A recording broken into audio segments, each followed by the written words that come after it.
I wanted to do some good in the world and wanted to do something that I really cared about and that I was really passionate about.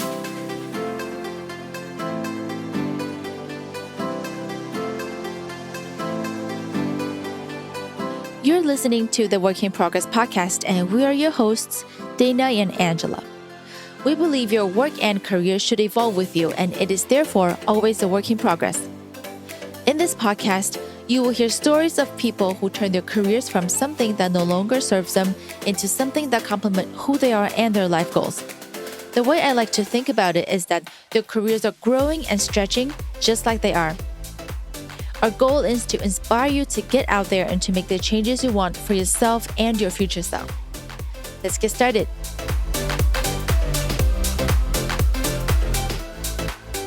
Hi, everybody. Welcome back to the Work in Progress podcast.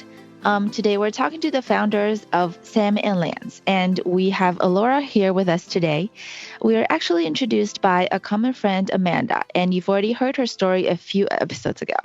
So we are really excited to have Sam here today to tell us about their career change. And they have previously had many different careers, Alora and Veronica.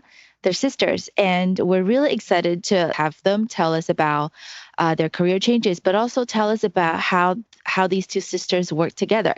And we're really excited for you to learn more about her business as well. So without further ado, this is Alora, and I think before we get into all the questions on the career changes, I was wondering if Alora would like to introduce herself a little bit to us and maybe tell us about what she did in the past, and we'll take it from there. Yeah, hi. Thanks so much for having me. I'm really happy to be here. This is Alora. Unfortunately, my sister Veronica couldn't be on the call today as she's in Singapore and 13 hours ahead, so she is sleeping right now. So previously, I was a producer.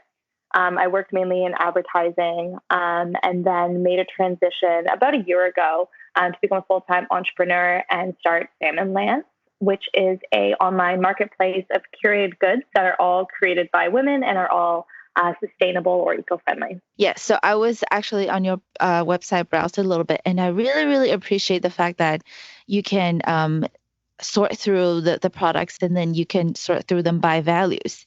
That was really new to me. I've never really seen that on a website before. Maybe it's more common with the websites that try to sell like eco-friendly and things like that, like with really interesting ethos these days. But there's like categories where you can sort through, like zero waste, which is interesting and really popular these days. And obviously the eco-friendly, and yeah, I just really think that it's a really cool concept.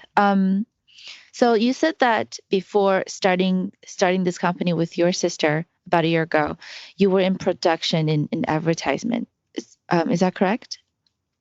Yeah. So my undergraduate degree was at the University of Guelph, which is about an hour away from Toronto.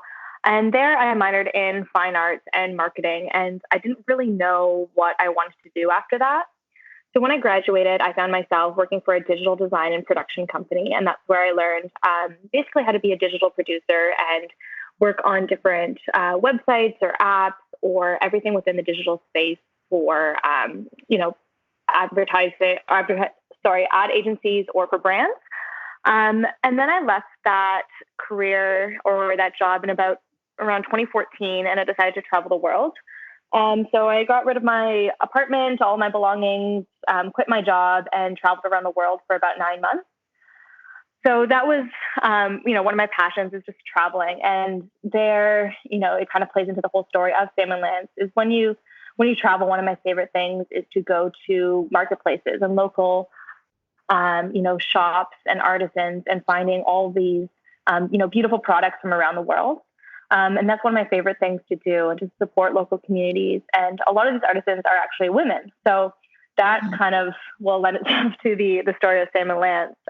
But when I returned from traveling the world, I got right back into production. I started working with a colleague of mine, and, we freelanced with same thing, different ad agencies as well as brands, and started doing integrated production, which involves commercials, same thing, digital as I was doing before, radio, all different types of advertising. And I did that till about 2018.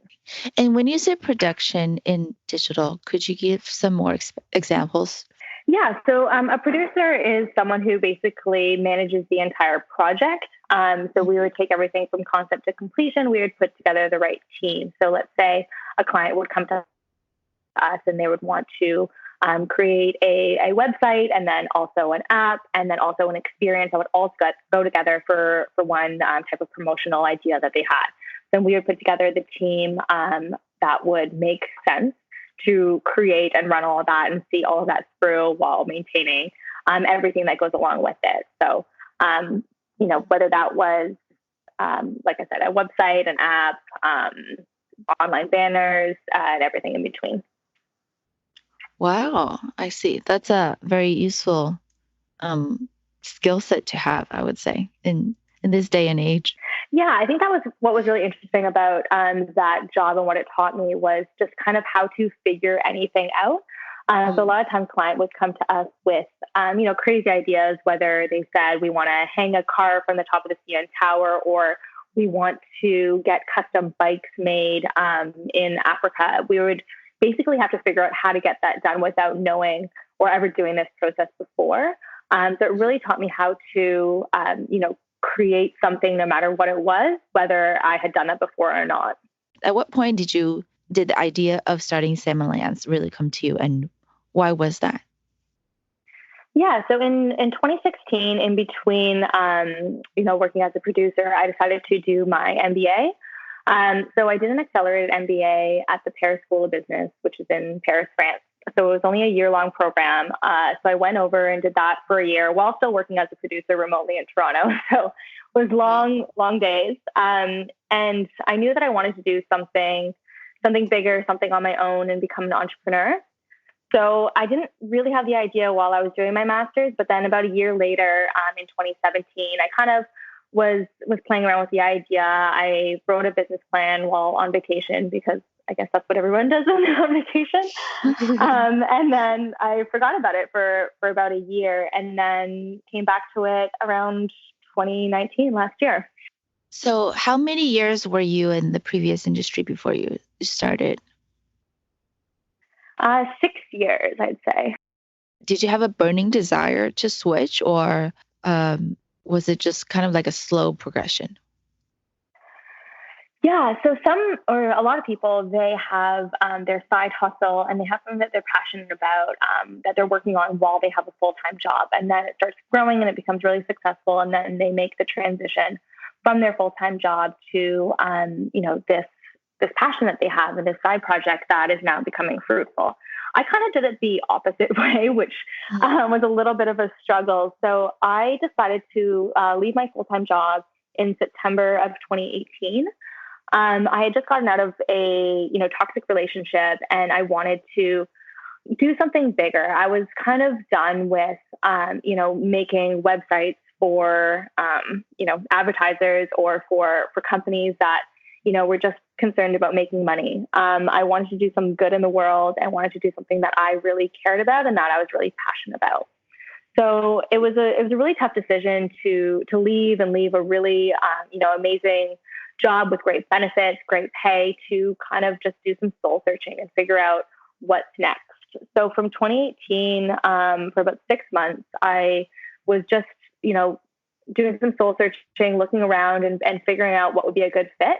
I did go to a lot of job interviews, kind of in the same space that I was in before, but nothing appealed to me. I didn't want to do a 9-to-5. I didn't want to be working for a company that didn't have the ethos and the values that were really important to me.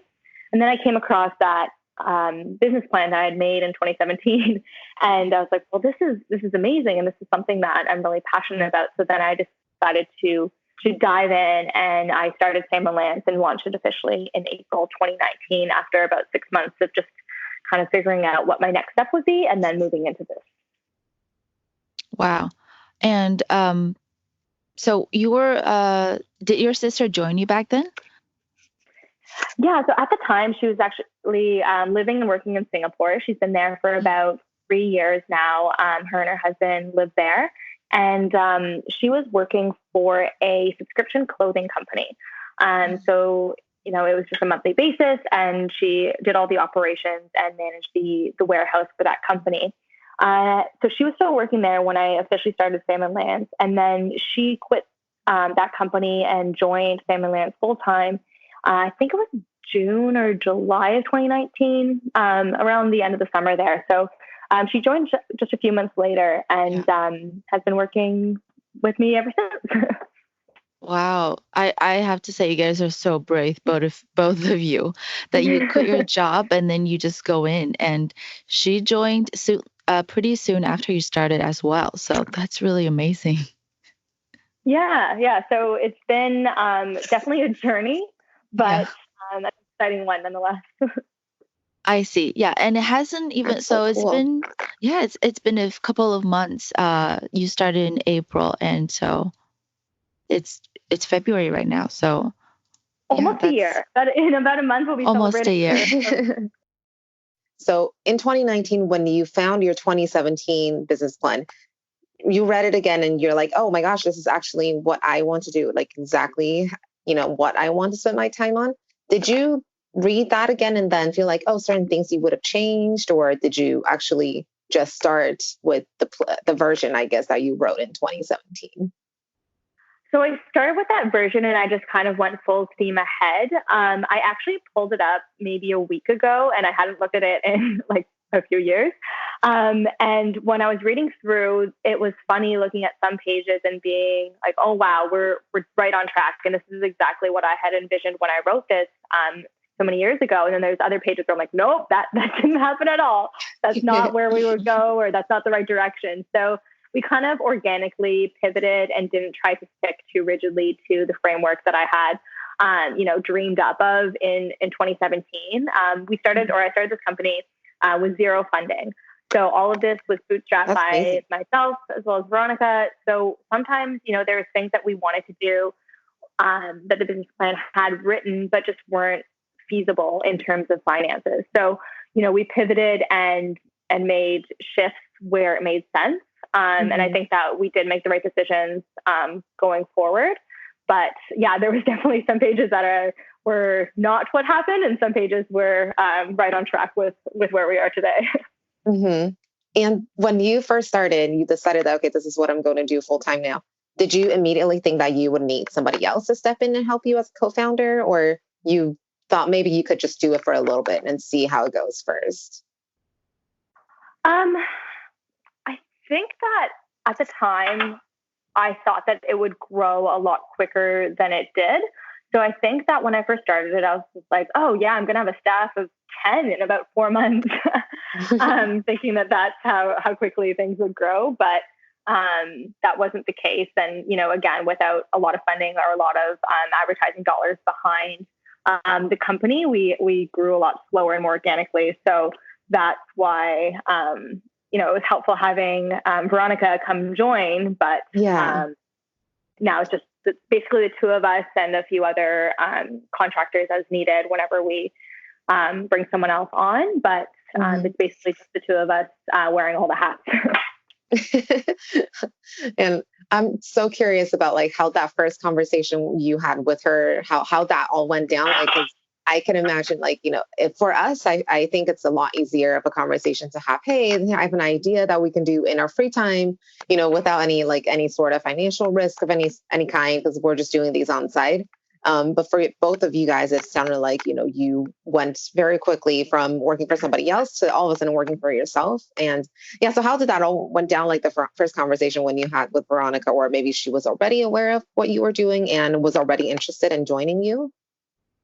Yeah, I think for both of us, it was more about, a feeling, and for our own sanity. For myself, I wanted to get out of advertising and do something with a purpose and something that I really cared about.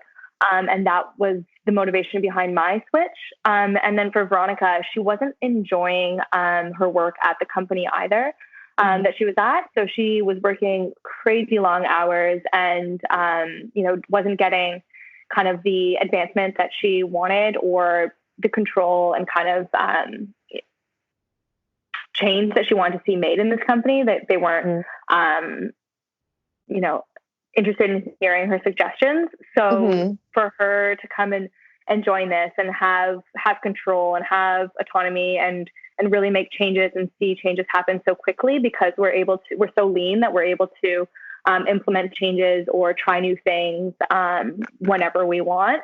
So for her, I think that was really appealing as well, was that she could really make a difference, make an impact, work for some company that she cared about, that she was able to, see different changes made that she believed in, whereas she wasn't really getting that before.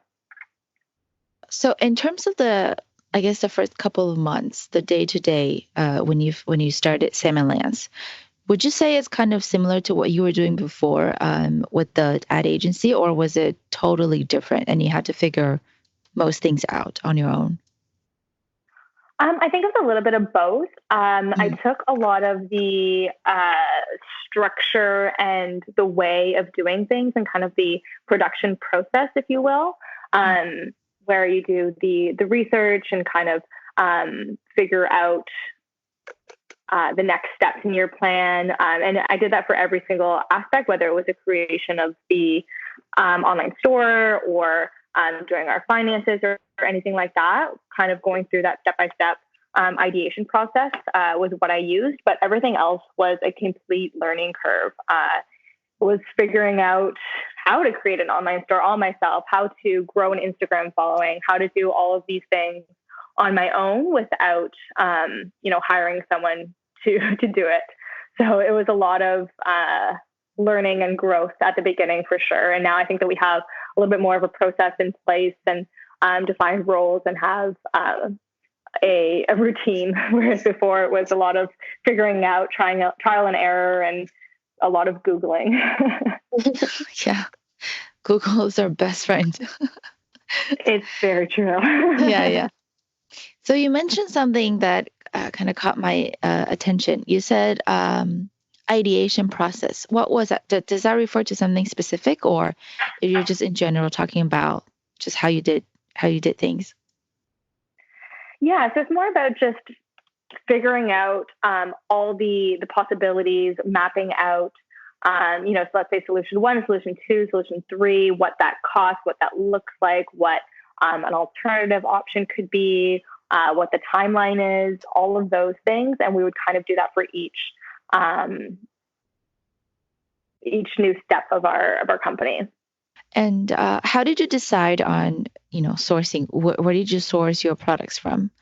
Yeah, so we do a bunch of different sourcing methods. So one is online. So we'll look on Instagram, we'll look on Facebook, we'll get recommendations from our online community. We'll have people reach out to us online.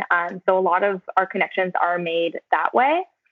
We source some suppliers while we're traveling. So like I mentioned before, when we're going to local markets or, different communities around the world. And then another one is local fairs. So whether it's a one-of-a-kind show, whether it's a, pop-up shop that has local, artisans, we go to those and really connect with people and find out about new products. That's one of our, biggest things about Sam & Lance, is that we want to bring these amazing products that we find and these amazing women artisans and bring their products to the forefront and let other peoples and other consumers know about them. They might not be able to have the reach just as one person, but by bringing them all together, we can help elevate them and get their products out to a wider variety of people. I'm curious, when you first launched like your, MVP version of your website and your set of products, what were some of the products that were on the website when you first launched? Yeah, so actually when I first was creating the site and sourcing suppliers, I had the idea that I wanted to launch everything by collections. I wanted to first have the collection of clothing, and then in a few months we would launch footwear and have all of that to make it exciting. But when we were first starting, it was hard to get suppliers on board because we weren't, well known. We were kind of a risk for them because they're like, who is this Sam & Lance company? So when we launched with a variety of products because it was basically whatever suppliers that we vetted, that we aligned with, that were agreeing to come on our platform were the ones that we launched with, because we're like, okay, we just want to have products for people to shop at.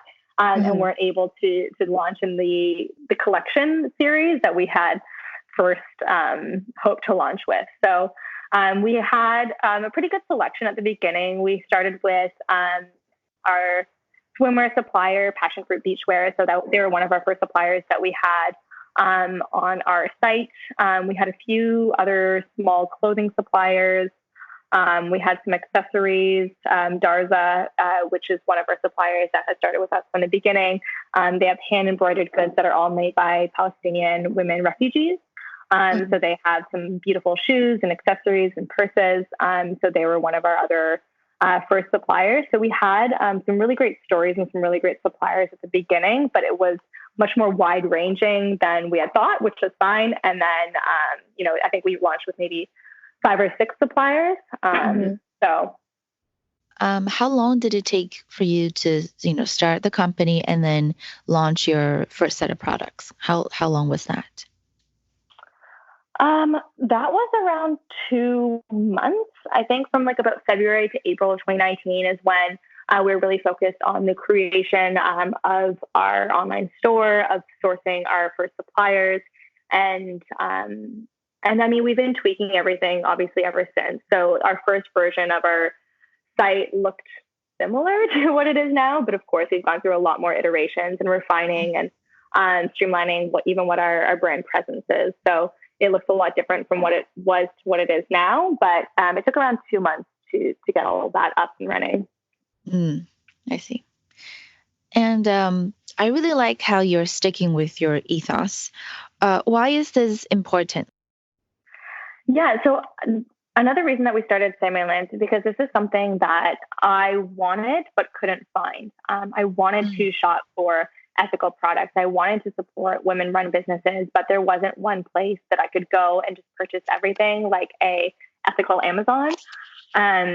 So this is another reason that I created, because it's something that I wanted. I mean, you can go and you can search and you can find local small shops and artisans and handmade goods, but I found that I was going from website to website, from fair to different marketplace in order to purchase all these products. And it's really time consuming.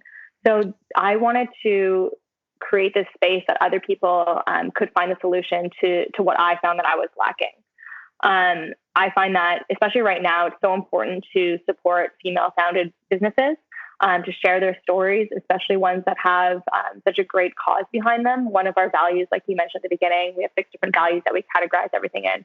One of our values is purpose-driven. So it's our brands that really give back and really have a mission behind them. So, like, for example, we have one brand, Kind Karma, which they're located in Toronto. They create beautiful jewelry pieces, but they're all handmade by homeless or transitioning youth in the city, and really helping them get a secondary or an income if they don't even have one. And therapeutic, or making jewelry can be very therapeutic. So things like that, where that really gives back to the community, is so important to us. And we love supporting brands like this and giving them, a wider platform to sell their goods on. Is it easy to find suppliers? Yeah, so it's actually quite an extensive process. I'd say right now, maybe like 30% or more of both mine and Veronica's time is spent in supplier sourcing, supplier uploading, supplier vetting, because we really want to make sure that we find the right suppliers, and that when people come to Sam Lands, they know that this brand or whatever product is on there has been ethically made, that people are getting a fair wage, that we've checked out the product and can verify that it's good quality. So all of that does take quite a while.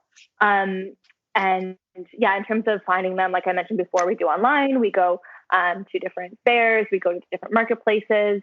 But yeah, it's really the vetting process and the uploading process that takes a long time, contacting people, really telling them about our story and creating those relationships before we bring them on board and sell their products on our platform. And did you come up with a particular set of criteria saying that, in order for Sam Lands to work with you, you have to meet XYZ certain things? Yeah, so we have our baseline criteria, which of course is, it needs to be ethically made. People need to be paid a fair wage. But that's also why we created these 6 values.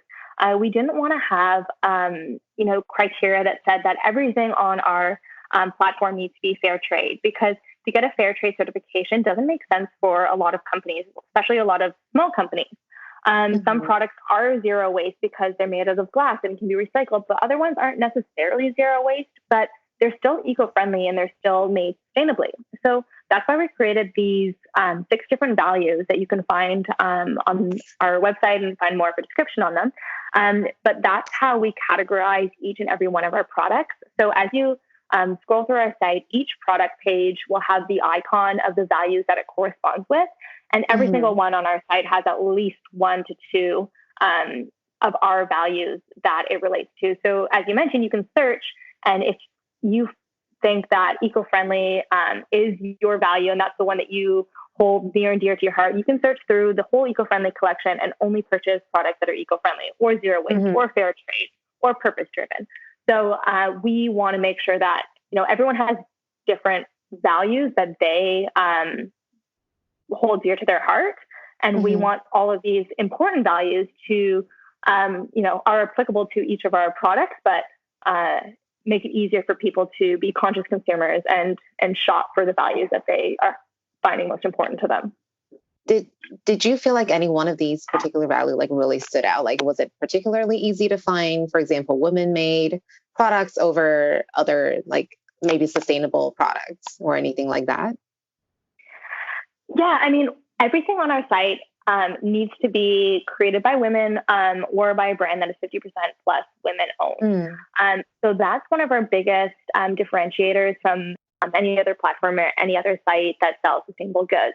So this is something that we kind of struggle with when we're finding suppliers, because sometimes we'll find an amazing supplier that's doing great things, but it's, founded by a man, and that's great. And it's amazing that they're doing such good work, but we're holding true to our value prop, and that we only source products that are made by women. So we've had to turn down quite a few suppliers because we want to stick to supporting women and have our platform be solely women-made products or women-owned brands. And are there any tips that you can give people that also want to work with smaller businesses? Because it sounds like it really is a very time-consuming and intensive process, because you have to come up with the proper, a way to vet all of your suppliers. And then, what I'm thinking about is, for example, if I want to start a store also and I want to work with a local business, how do I know that, the supplier will continue to supply the product that, I'm now putting on my website? What if I get my first order and then they call me and say, actually, we no longer produce that? How do you mitigate these risks? And, what are some tips? Yeah. So actually, one thing I didn't mention is we actually run Salmon Lands as a drop shipping model. So we don't hold any stock. The reason for this is to keep our costs lower, of course, and then also because we want to save on shipping. So obviously with online businesses, the shipping is an environmental concern, and we want to try to negate our environmental impact as much as possible. So with drop shipping, the product's only shipped once instead of twice. So instead of it being shipped to us and then we ship it to our supplier, it's being shipped directly from the supplier to the customer. So also with that, with every order that's placed on Salmon Lands, we plant a tree. So we have an organization that we partner with called trees.org. So we do that to even more offset the cost of shipping. Wow.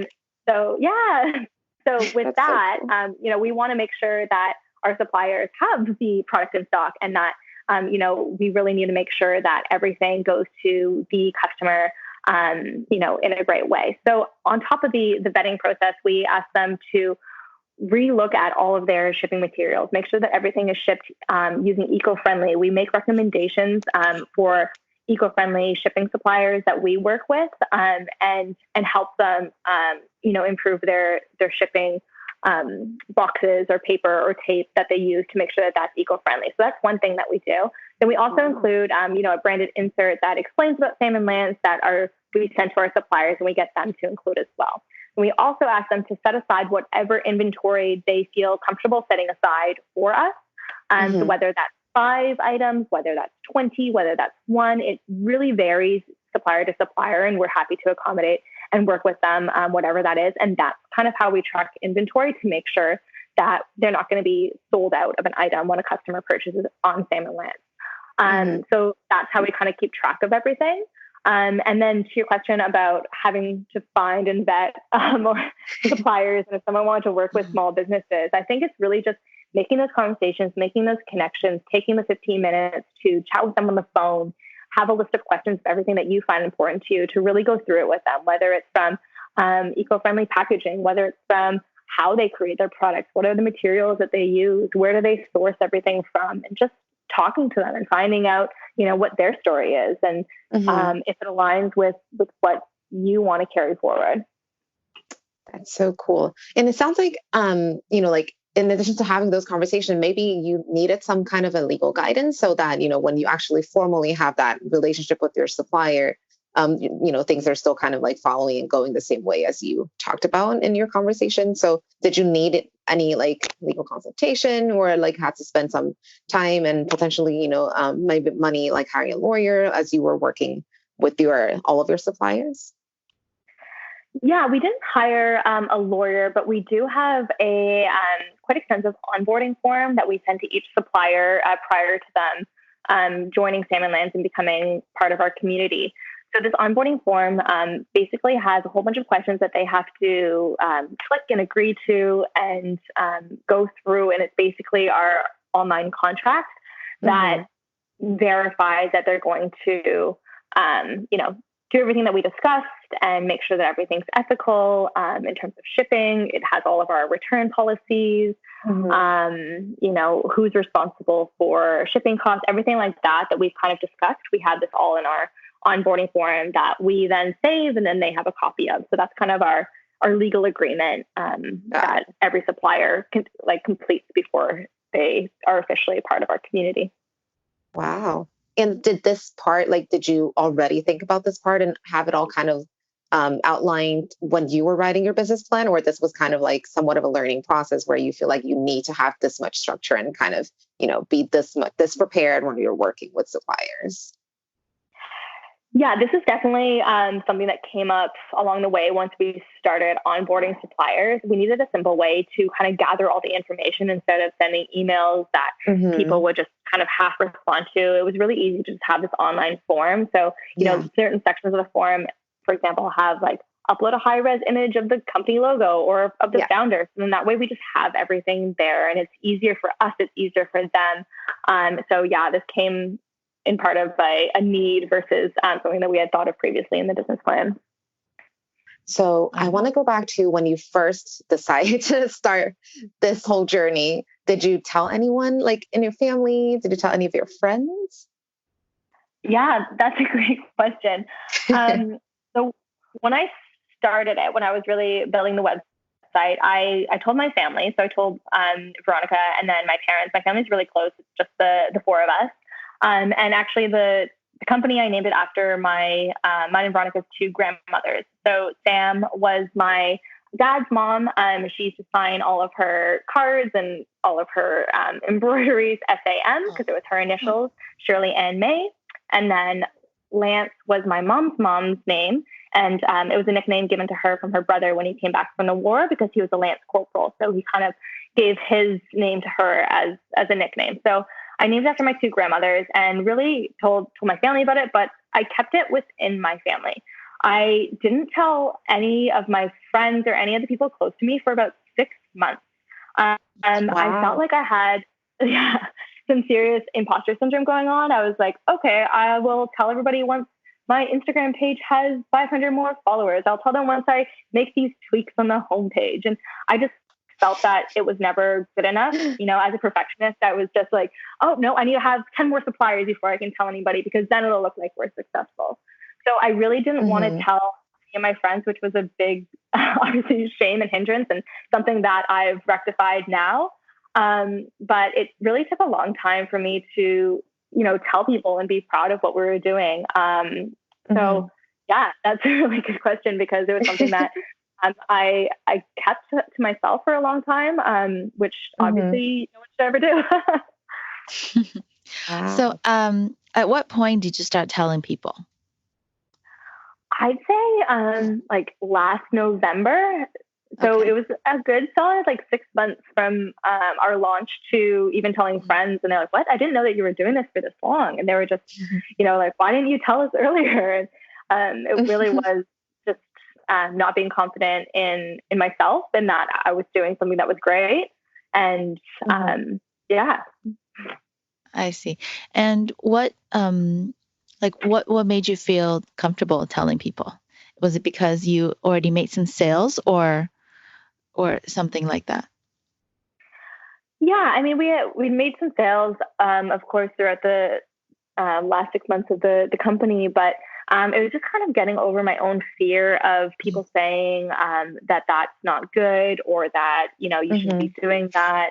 It was just getting over my own hangups more so. The company I think was a success from when it started because we went and made the leap and created it, and whether it became, wildly successful in the first year and made, millions and millions of dollars versus not even 5 sales, it didn't matter. It was the fact that we did it was something that I should have been proud of, but instead I was waiting for that next milestone to tell people, or that next, hurdle to overcome in order to brag about something. So I think that I was looking at it from the wrong metrics instead of just, telling people and then having them be champions for the brand and for having them, tell their friends and, tell and create that community of word of mouth community, which is something that obviously is so valuable, but I held off on talking about or creating until 3 months ago. That's amazing. I feel like I don't know about you, Angela, but I definitely feel that way too. I feel very nervous about telling people because we just started not long ago, and I don't feel very confident telling people yet. So I've told some people, but not a lot, not everybody. And so I think I understand what you're talking about when you said that you had all these considerations, and then um, I think with time I will change, and I think the longer I've been in it, the more I feel like yeah, I should start telling people. But I think it's all just, I don't know. I think it's gonna happen soon, but I understand the pain that you're going through. Yeah, I think so many people struggle with that, and it's Hmm. something I think, especially as women too. We find it hard to brag about ourselves or talk about our achievements or accomplishments. When we should be saying, about the last great thing that you did, or talk about something that your friend is doing that's amazing. And we should really just be champions for each other and as well as ourselves, which is such a struggle, but so Yeah, important. that's absolutely true. I think you guys actually really should be super proud of yourselves, because I'm very impressed with the fact that you guys have no funding to begin with, and you completely bootstrap. That sounds like up until now you still are completely just growing this all on your own without any funding from anyone. That's That's amazing, amazing. and I think that's what scares a lot of people when they think about, or like people that want to kind of start something on their own. They feel like, oh, maybe I need like a bunch of money, or I need to find funding, and then I need to talk to maybe investors, and then all of those things just sound super hard and scary, so they don't even start. But yeah, it's amazing that you're able to do this all on your own right now. And I mean, I'm just curious, like, did you have to kind of dip into your own savings a little bit to get things started, or are most things actually, for the most part, you were able to get started and just have a digital presence of everything and have all of those contracts and suppliers line up without a whole bunch of your own funding going into it? Yeah, that's a great question. I think that at the start, I put in a couple thousand of my own money because, when we first started, there was just even simple things like, paying for our domain or paying for our monthly Yeah. Shopify account, things like that we just needed to pay for. Veronica's put in a bit of her own money as well. But that's about it. I think that the biggest thing, like you said, people are scared to start and to not have funding or to try to find investors or anything like that. However, there's a lot of things that you can do on your own. But then there's also a lot of things that there's, paid versions of. So for example, you could Mm-hmm. pay hundreds of thousands of dollars for someone to create and manage your social media accounts, but you can also do Yep. that yourself. Yep. Same with creating a website. You can pay, again, hundreds of thousands of dollars to have someone do that for you and design it and develop it. And that would be great. And I'm sure it would look beautiful, but then you can also do it yourself. There's also a lot of other platforms that you can use. Like I can't remember the name of it. There's one where you can exchange services. So let's say you're really great at doing X, and then you can get a graphic designer to help you with that while you help them with something else. So there's a lot of other ways around it, asking friends and family for favors, and just trying to do as much as you can with as little money as you can, and it's all possible. And there are going to be some times where you need to spend money. So for example, we spend a lot of money on, or not a lot, but we spend money on our bookkeeper and our accountant because that's something that we can't really do ourselves. And we want to make sure that it's done right. And filing our taxes and all of that good stuff. So that's something that, we've outsourced, but, we do all of our social media ourselves. We do our entire website ourselves. All of that type of stuff. We make sure that we keep in-house so that way we can spend our money on other things that are important or that would grow the business. So cool. And when it comes to working with your sister, how do you guys divide and conquer? Or you don't? Do you guys try to be a little more involved in everything, or you try different things? So we divide and conquer, and we have our separate set of responsibilities that play into our key strengths. But we do, help each other out in every way possible or every way that's needed. We use Slack for communication. So we have our Slack channel that we've also have other people on, as well as like we have interns sometimes. We have other contractors. So we put everything into a Slack channel, and that way we can kind of throw everything there that we need help with or questions on or advice on.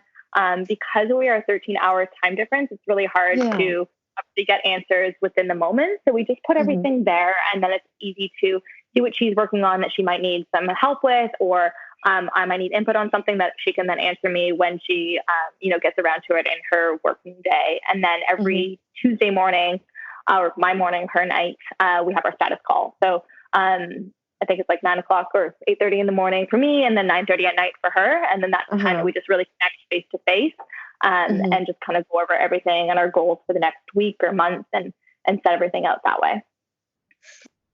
I like that. It sounds like, even though you guys work for yourselves and then, maybe like from home, but there's a lot of structure, and then, definitely check-in points to make sure that you guys are, still moving along towards the same goal and, keeping each other in sync. That's wonderful. Great tip for us. Yeah, I think it's really important to just set those things in the calendar just to make sure that you have that touch base, because it's like you mentioned, it is hard, sometimes working for yourself or getting distracted or, going down the rabbit hole of, which I know I do sometimes. I'll be like, oh, I just tweaked like 10 things on the homepage and I'll send it to Veronica. And she's like, okay, that's great, but that's not what we're focused on right now. And how did you find your first client, or how did you make that first sale? Yeah, that's a great question. I'm trying to remember. I think it went through Instagram. So I think, we post a lot of our products on Instagram. So I believe our first sale was either through that, or if it was like our very first sale, it might have been like my mom supporting us. Oh, that's wonderful. Okay. And then from there, did you do anything like paid advertising or anything like that? Or is it mostly word of mouth or friends and family?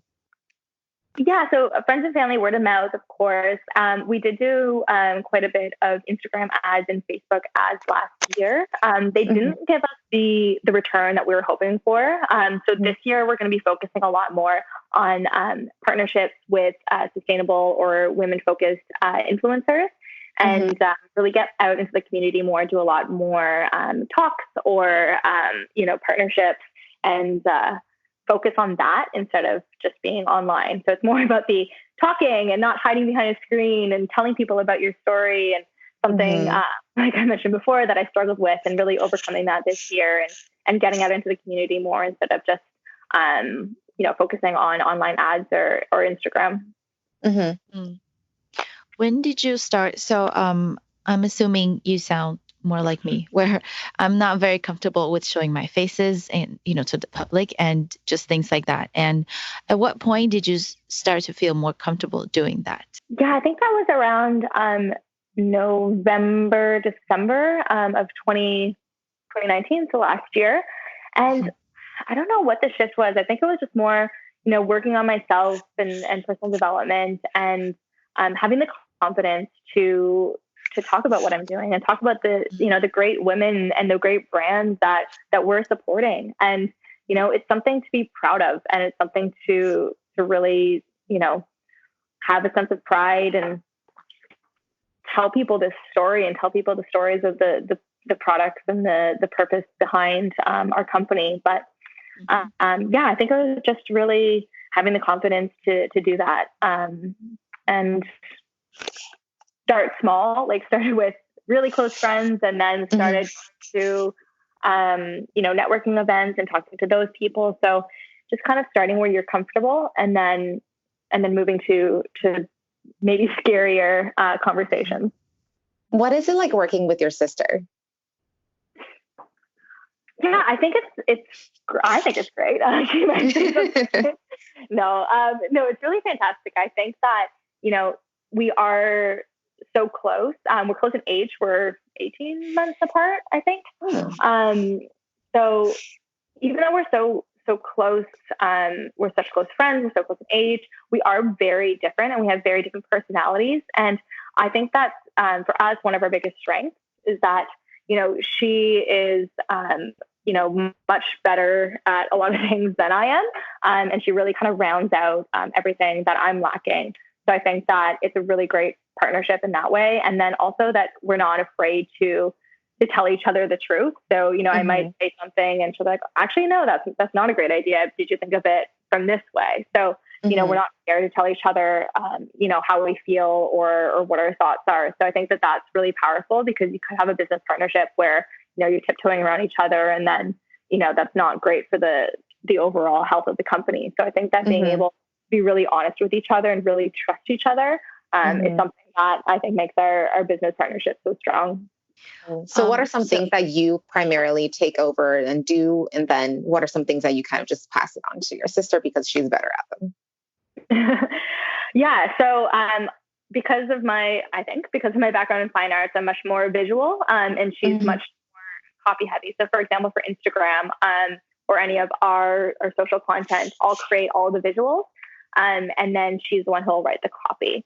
In terms of supplier onboarding and reaching out to suppliers, she will do all of the upload onto the website and make sure that everything is perfect, and all of the copy and the story is told there. And I'll do all of the outreach, and I'll talk to everybody and make those relationships. And then once we have all the information, I'll pass it along to her, and then she'll do the full upload and posting of the products and the story. So, even though it's kind of the same vein of the company and the company tasks, we even like subdivide those in terms of where our strengths are and what we're good at, and how we can support the other person in their strengths.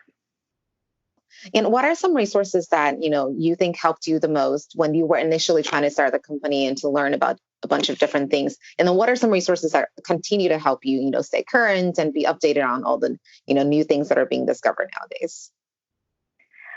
Yeah, I think just, following different accounts or companies or, people that are within the space is something that has really helped us. So whether it's, let's say, someone on Instagram who supports a sustainable lifestyle, and they might post about certain things that are important to them. And then that really helps us with our customer, almost like customer market research that's going on continuously. So that way we can find out about what people are looking for, what's important to them, where the trends are, and where everything's moving, because everything is shifting so quickly, especially in this environment. There's so many new developments that are coming out. So just really keeping our finger on the pulse and knowing what's happening is something that I think has been really, really helpful to us. Like subscribing to different newsletters from other sources that give tips on, sustainable businesses or, women empowerment. All of those are things that has really helped with our business and give us a strong foundation of where we're at. And then in terms of tools, because we're so, we're all online and we're all digital, I think that just having little things to help each other, as I mentioned, Slack because she's in Singapore and I'm in Toronto, and then anyone else that we bring on, it's really easy to have everything there. We have a shared, to-do list. That way we can assign different tasks to each other. We use later.com for Instagram scheduling. Again, that's an easy way for me to pull in all of the imagery and for her to just add the copy, and then we can schedule it and forget about it. So just finding different online tools that really help your productivity, so that way you can work smart and not hard, and set yourself up for success. Wonderful. I like that you mentioned, like imposter syndrome, but also you'd also talked about women empowerment. What are some things that you can share with, women specifically, I guess, that are thinking about starting something of their own, but they don't really know how, or they don't know where to start, and they don't have the confidence to? Yeah, I think that it depends on the city, but I know especially in Toronto, and I'm sure worldwide, there's so many amazing women-focused events. Like literally just Google on Facebook or meetup.com or, Eventbrite. There's so many, and a lot of times free events that support women. And if you go and just find those communities in whatever city you're in, you can tell them your story and tell them, what you're looking to get into or what you're looking to start. And guaranteed you'll meet people that are interested in the same thing. And you can grow that community and get some advice or some insight and make those face-to-face connections, which are so important. Wonderful. I love that tip. What do you think your next career could be? Like if you were to change again, what do you think? First of all, do you think you would ever do something different than this? And if you see yourself potentially doing something different from this or expanding to different areas in the online space, what do you think that could look like? Yeah, I think that I definitely love being an entrepreneur, having the flexibility, having the creative control over making things and creating a company the way that I want to. So I think that if I were to ever switch or go away from Sam & Lance, I'd still be doing something online, something founded by me, and something within sustainability and women supported. So it would definitely be in the same vein, but I'm not sure what it would look like. But I absolutely love what I'm doing and what Veronica and I have built. So yeah, just growing this and taking over the world. Thank you. Thanks for answering all of our questions. Our last one is, where could people find you guys online? Yeah, so our online platform is samandlance.com. That's SAMANDLANCE.com. And then on social, it's at sam.and.lance. That's for both Instagram as well as Facebook. Okay. Thank you. Thank you so much. It was wonderful talking to you. Thanks so much. I really appreciate it. Thank you. You just finished listening to an episode of the Work in Progress podcast.